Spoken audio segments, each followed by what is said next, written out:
Everybody, it's Zach back again. So today we are actually going to be doing a little bit of work on a Lexus SC400. It is a new car to the channel. It's my girlfriend's car actually. We're trying to work out a deal where I can buy her something because she wants something all-wheel drive, something she can drive in the winter.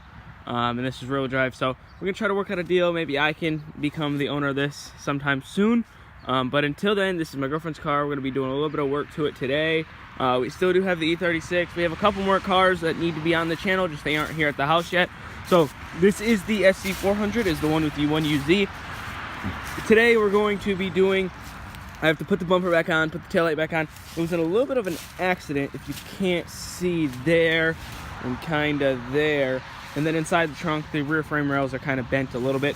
So today we're really not gonna do nothing. I'm gonna get you guys a little quick cold start. I'm gonna pull it up by the garage over there. And then we are going to be putting it back together. And I want to also put the rear wheels on the front and get the front back on the rear and maybe paint the rear wheels as well.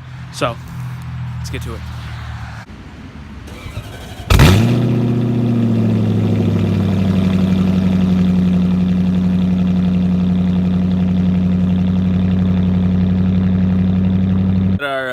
Somewhat new to the channel.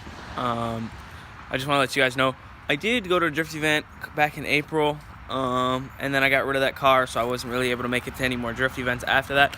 So just so you guys got a little plan on what's gonna see, the E36, I plan to drift it next season, but if we get the SC400, I think I'm honestly gonna go with a drift season more on this than I will this.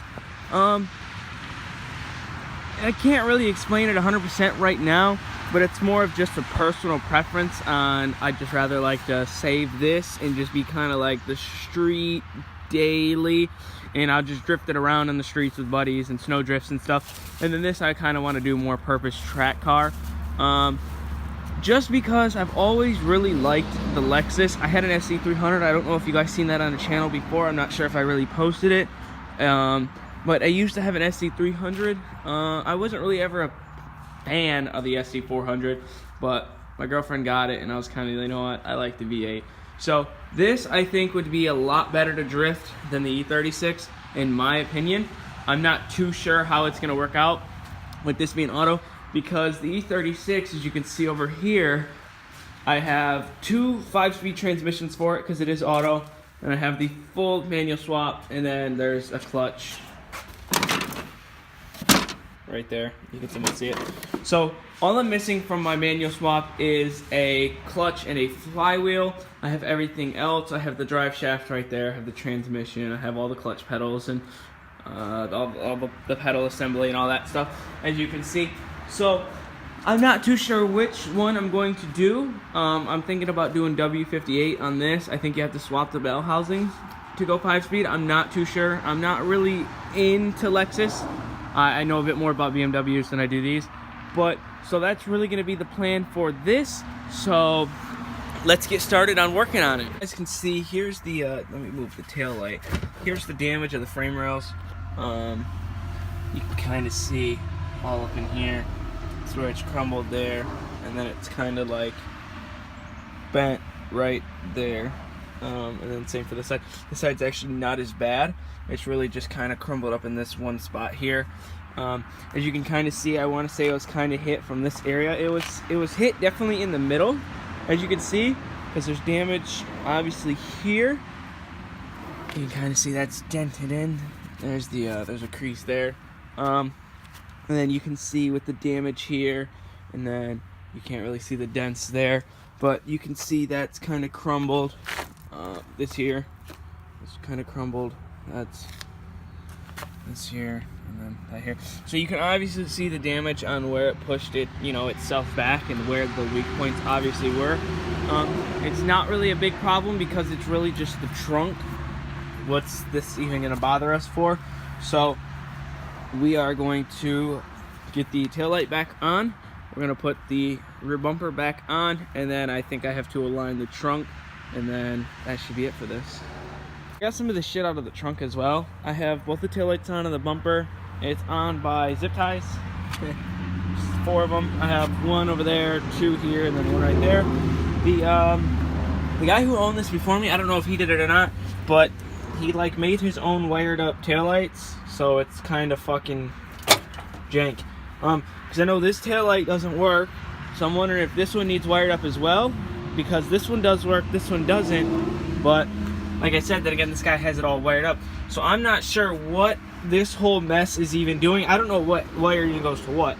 I haven't actually looked into it, but I actually found out there is a bag of more lug nuts. I honestly don't have a clue what these are. If anyone could tell me. I don't know what these are. These kind of look like a clutch disc. I don't like what you'd go in a transmit. I don't have a clue what these are. So if anybody has, I don't know if these are like parking shoes for the e-brake, but if anybody knows what these are, let me know in the comments below, please. But I found that there's a Gatorade bottle. I think there's a beer bottle, and I found some trim. So what I'm actually gonna do now is I'm actually gonna try to hammer this because it's like bent in. I'm gonna hammer it from here and try to bend it out. I used a little hammer and I kind of hammered this back out just a tiny bit. It was kind of dented in. It's not flush like it should be, but not really worried about that. I took a hammer to this. I kind of flattened this out a little bit. This just seems too tough and I couldn't find my torch to heat it up so I could, you know, it can kind of be flexible. So what I'm gonna do is I'm gonna try to get a puller and maybe put it in here or something, and then we'll try to like pull this straight again, or however it goes. I'm not too sure, but I'm gonna guess the top half should look like this, because I want to say this is the only damage in this rail is here, but then this one's damaged here and here, so we'll get that all figured out. But right now I'm gonna start to take the wheels off, and when I take the wheels off, I'm gonna try to hammer out a little bit more of this bodywork. And see, this is another reason why I kind of wanted to make this the drift car first. It's already beat up, so if I was to hit something, I don't really care. That, I'm not scared to beat it up, it's just, why beat it up now, you know? So, let's get this done. Okay, so I got the wheel swapped. I painted this one white, and then I painted that one black, kind of just because I didn't really like the nice wheels on the rear, so I put the smaller one on the rear and the bigger one in the front, kind of because it's drift car. As well as as you guys seen, I put all this together, and then I kind of hammered this out some, as you can see. I might have hammered it out a little bit too much, but we can fix it. Next up's to do this side. This side hasn't been done yet. I'm not going to record doing that because it's the same thing. You guys probably don't want to see that anyways.